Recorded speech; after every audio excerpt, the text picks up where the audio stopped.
So, perpetual motion is a concept mathematically that's been proven to demonstrate diminishing returns after a certain level of propagation. Certainly perpetual motion exists in a sense, right? Like there's those ball machines where you can roll one down a hole and it flips back up into the hole and over, or the balls in the psych's office that can tap back and forth.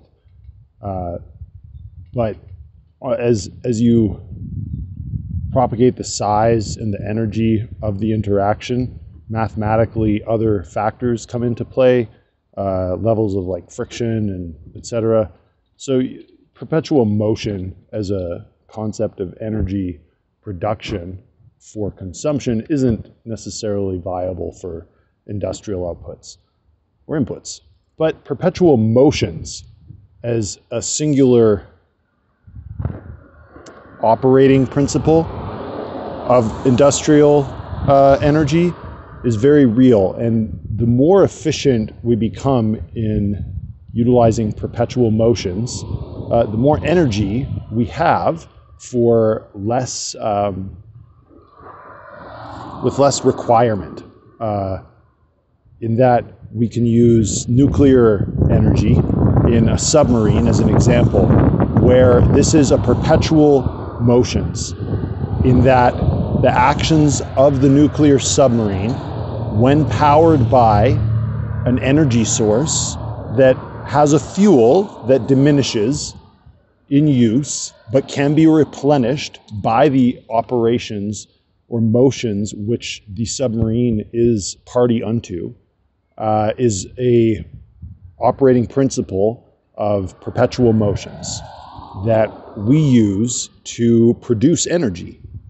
And we consume that energy in the form of food, in the form of electricity, etc. But we require these efficiencies to increase as industrial requirements increase.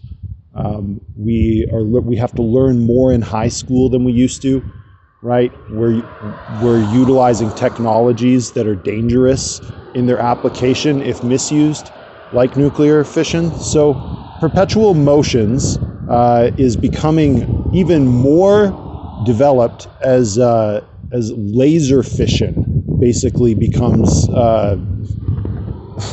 capable of producing, potentially like producing 0-point energy that's capable of meeting industrial requirements for an energy source.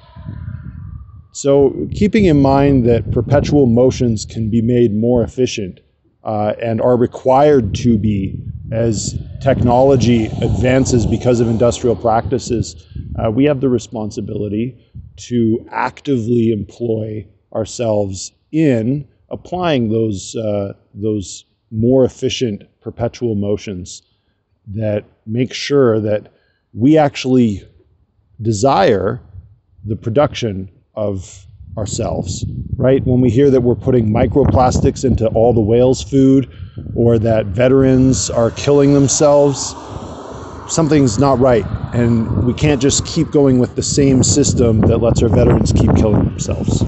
So perpetual motions as like an operating principle, think about it. Let's use it better than we have.